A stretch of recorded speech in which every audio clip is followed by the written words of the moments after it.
ഓർമ്മയ്ക്ക് വേണ്ടി ഏതെങ്കിലും ഒരു കാര്യം തിന്നുകയോ കുടിക്കുകയോ ചെയ്താൽ കുറ്റക്കാരനാകുന്നില്ല. എന്നാൽ ഇവിടെ ഓർമ്മ മാത്രമല്ല, ഇവിടെ എന്തോ നടക്കുന്നു. കത്തോലിക്ക സഭ പഠിപ്പിച്ചു, അപ്പവീഞ്ഞുങ്ങളെ വാഴ്ത്തി കഴിയുമ്പോൾ യേശുവിനെ തിരുശരീരമായി മാറ്റപ്പെടുന്നു, തിരുരക്തമായി മാറ്റപ്പെടുന്നു. യാക്കോബായ തുടങ്ങിയുള്ള സഭകൾ പഠിപ്പിച്ചു, അങ്ങനെയല്ല സംഭവിക്കുന്നത്. അക്ഷരികമായി അത് മാറ്റപ്പെടുന്നില്ല. പക്ഷേ ഈ വസ്തുവിന്റെ മേൽ ഒരു ദൈവ സാന്നിധ്യം, ഒരു ആത്മസാന്നിധ്യം അകത്തും പുറത്തൊക്കെ ചലിച്ചുകൊണ്ടിരിക്കുന്നു. അതിനൊരു ദിവ്യത്വം വ്യാപരിക്കുന്നു. എന്നാൽ അതും ദൈവവചന പ്രകാരം തെറ്റാണ്. ദൈവവചനം പഠിപ്പിക്കുന്നത് ഈ ശുശ്രൂഷ കർത്താവ് സ്ഥാപിച്ചത്. 2, ഈ ശുശ്രൂഷ യേശുവിന്റെ ക്രൂശീകരണത്തിന്റെ ഓർമ്മയ്ക്ക് വേണ്ടിയാണ്. നമ്മെ വിടുവിച്ചതിന്റെയും ഓർമ്മയാണ്. തീർന്നില്ല. യോഗ്യതയോടെ ഇതിൽ നിന്ന് ഭാഗഭാക്കായാൽ ഇതിനെ കർത്താവ് അനുഗ്രഹിച്ച് സ്തോത്രം നമുക്ക് അനുഗ്രഹത്തിന്റെ പാത്രമാക്കി തീർക്കാൻ പോവുകയാണ്. അയോഗ്യമായിട്ട് കഴിച്ചാൽ കുറ്റക്കാരാകുമെങ്കിൽ യോഗ്യതയോടെ കഴിച്ചാൽ ഇതൊരു അനുഗ്രഹ വിഷയമായി തീരാൻ പോവുകയാണ്. ഒരു നിമിഷം നമുക്കെല്ലാവർക്കും ദൈവസന്നിധിയിൽ കണ്ണുകൾ അടച്ച് ധ്യാനിച്ച് പ്രാർത്ഥിക്കാൻ.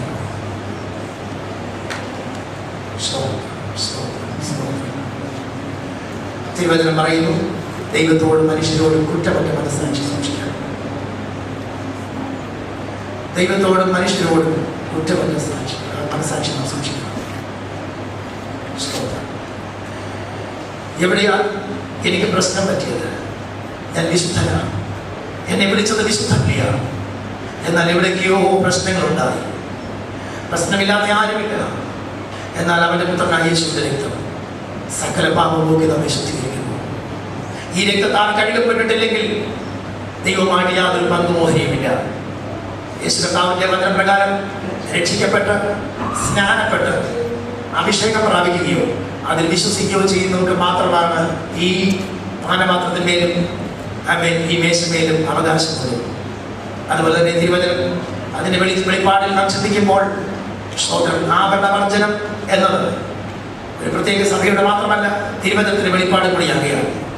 ആഭരണവർജനവും പാലിക്കുന്നവർ മാത്രമേ ഈ മേശമേലേക്ക് കൈനീട്ടാവൂ എന്ന് കർത്താവിന്റെ നാമത്തിൽ താഴ്മയായിട്ട് ഞാൻ ഓർമ്മിക്കുന്നു. എല്ലാവർക്കും ദൈവസഭയിൽ ജാഗ്രത പ്രാർത്ഥിച്ചുകൊണ്ടിരിക്കുമ്പോൾ നമുക്ക് എല്ലാവർക്കും എഴുന്നേറ്റ് നിൽക്കാം.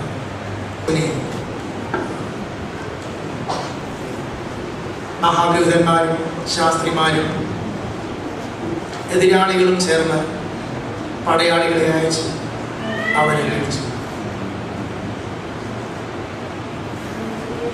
പലപ്പോഴും അവരുടെ പള്ളികളിൽ യേശു പ്രസംഗിച്ചിരുന്നെങ്കിലും അവന്റെ സമയം വരാത്തത് കൊണ്ട് ആർക്കും അവന്റെ മേൽ കൈവെപ്പാൻ കഴിഞ്ഞില്ല. പിതാവിനോട് പറഞ്ഞാൽ 1 ലഗിയോനിലും അധികം ദൂതന്മാരെ ഇറക്കി നിർത്തുവാൻ കഴിയുള്ളത് ശാന്തനായ ഒരു കുഞ്ഞാടിനെ പോലെ ഏൽപ്പിച്ചു. എന്റെ ഇഷ്ടമല്ല, അങ്ങയുടെ ഇഷ്ടം നിറവേറട്ടെന്ന് പറഞ്ഞ് കർത്താവ് തന്റെ കരങ്ങളെ കാണിച്ചു കൊടുക്കുന്നത് കാണുക. അവരെ ബന്ധിച്ചു, അവരെ അടിച്ചു, അവന്റെ രോമം വലിച്ചു പറിച്ചു, അവന്റെ മേൽ തൂത്തി കണ്ണുകെട്ടി തല്ലി. നീ പ്രവാചകനല്ലേ? നീ പ്രവചിക്കൂ, നിന്നെ അടിച്ചതാ എന്ന് പറഞ്ഞ് പരിഹസിച്ചു. അവനെ കൊണ്ടുപോയി ആസ്ഥാന മന്ദിരത്തിലേക്ക് കൊണ്ടുപോവുകയാണ്. 5 കോടതികളിൽ 7 പ്രാവശ്യം മാറി മാറി അത് വിസ്തരിക്കപ്പെട്ട യേശു കർത്താവിനെ ശ്രദ്ധിക്കുക. ഒരു കുറ്റവും ചെയ്തിട്ടില്ല. ഒടുവിൽ ജനമെല്ലാം തടിച്ചു കൂടിയിരിക്കുന്നു. പീലാത്തോസിന്റെ അരമനയുടെ മുമ്പിൽ ജനമാർ തട്ടഹസിക്കുന്നുണ്ട്. അവനെ നീക്കിക്കളക, അവനെ ക്രൂശിക്കുക, അവനെ ക്രൂശിക്കുക. യേശുവിൽ നിന്ന് സൗഖ്യം പ്രാപിച്ചവരുടെ കൂട്ടത്തിലുണ്ടായിരുന്നു. കാരണം കൂടാതെ വിടുതൽ പ്രാപിക്കാൻ യാതൊരു യോഗ്യതയില്ലെങ്കിലും ദൈവത്തിന്റെ സ്നേഹം ചലിച്ചതിനാൽ സൗഖ്യമായ കുഷ്ഠരോഗികൾ അവിടെ ഉണ്ടായിരുന്നു. ഒരു വാക്കുകൊണ്ട് വിടുവിക്കപ്പെട്ടവർ ആ ജനത്തിന്റെ മധ്യത്തിലുണ്ടായിരുന്നു. അവര് പറഞ്ഞു, ഞങ്ങൾക്ക് ആവശ്യം ബറബ്ബാസിനെയാണ്, അവനെ നീക്കിക്കളക. ആ നിലവിളിക്കുന്ന ജനത്തിന്റെ മധ്യത്തിൽ ഇതാ പാപികളും ദോഷികളുമായ നാമം ഉണ്ടായിരുന്നു എന്നുള്ള കാര്യം ഓർക്കുക.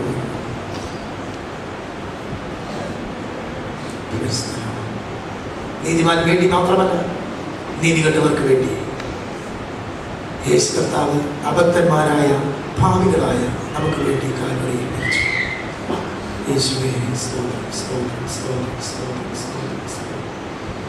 കർത്താവിനെ ക്രൂശിക്കുന്നതിന് വേണ്ടി പച്ചപ്പൈൻ മരക്കുരിശ് അവനെ തോളിൽ കൊടുത്തു.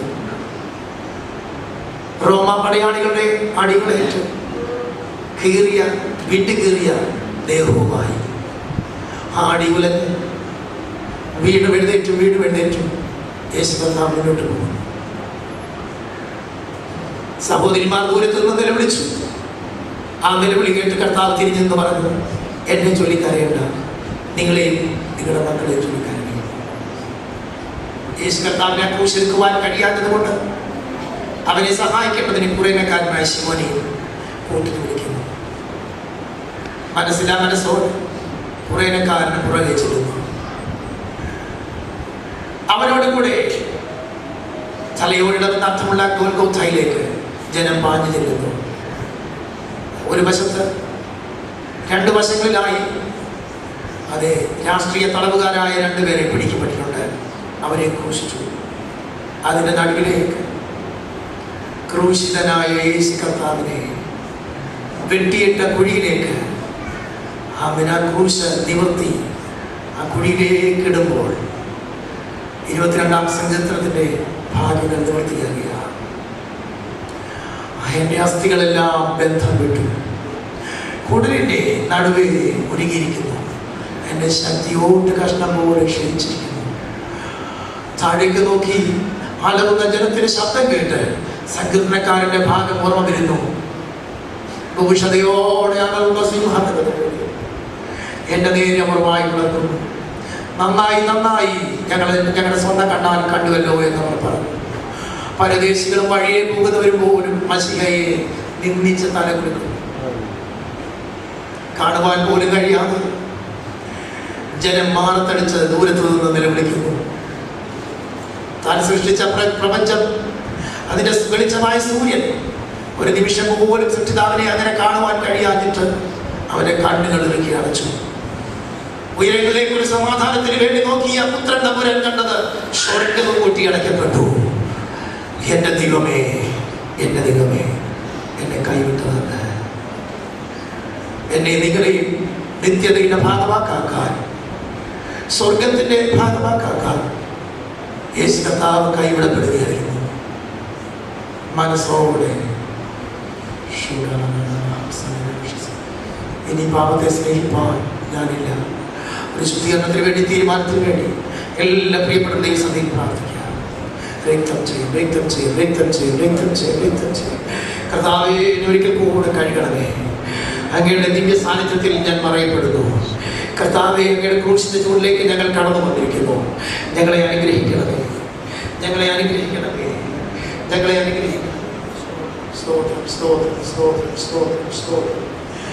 ഓ, എല്ലാവരും ധ്യാനത്തോടെ സംസാരിക്കും. കർത്താവേ, സ്തോത്രം.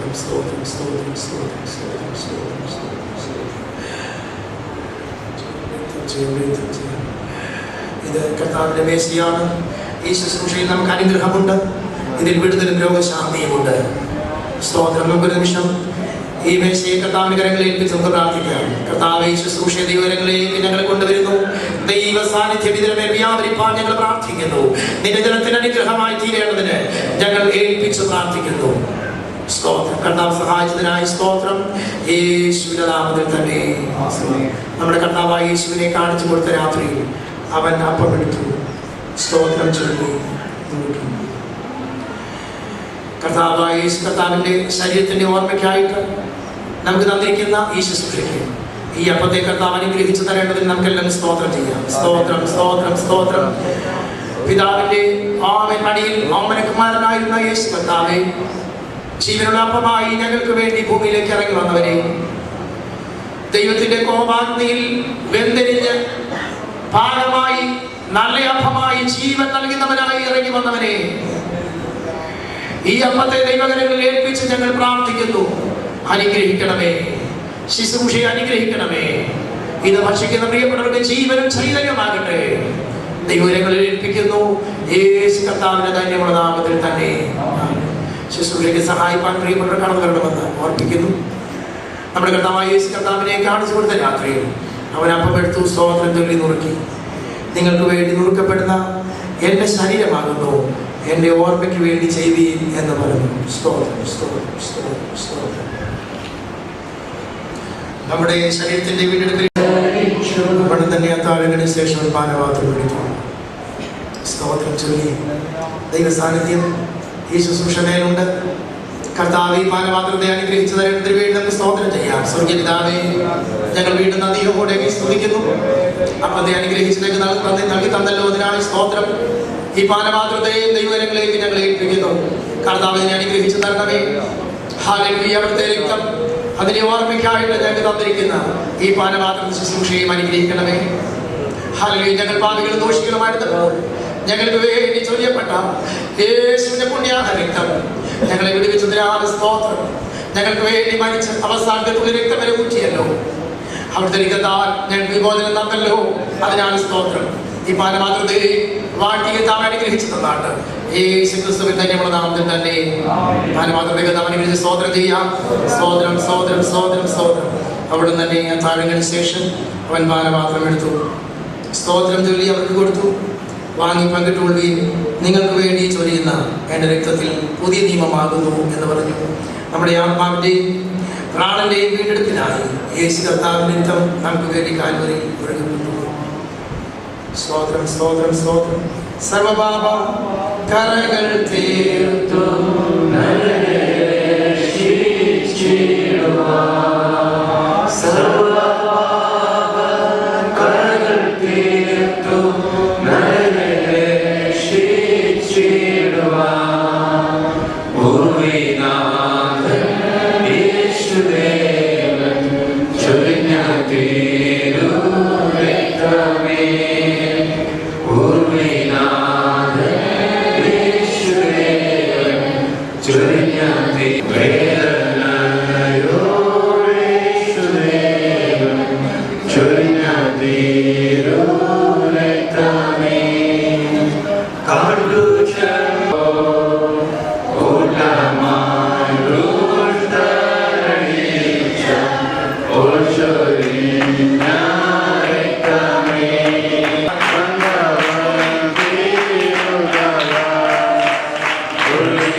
വീണ്ടും അപവീതികൾ ശേഷിച്ചിരിക്കുന്നു.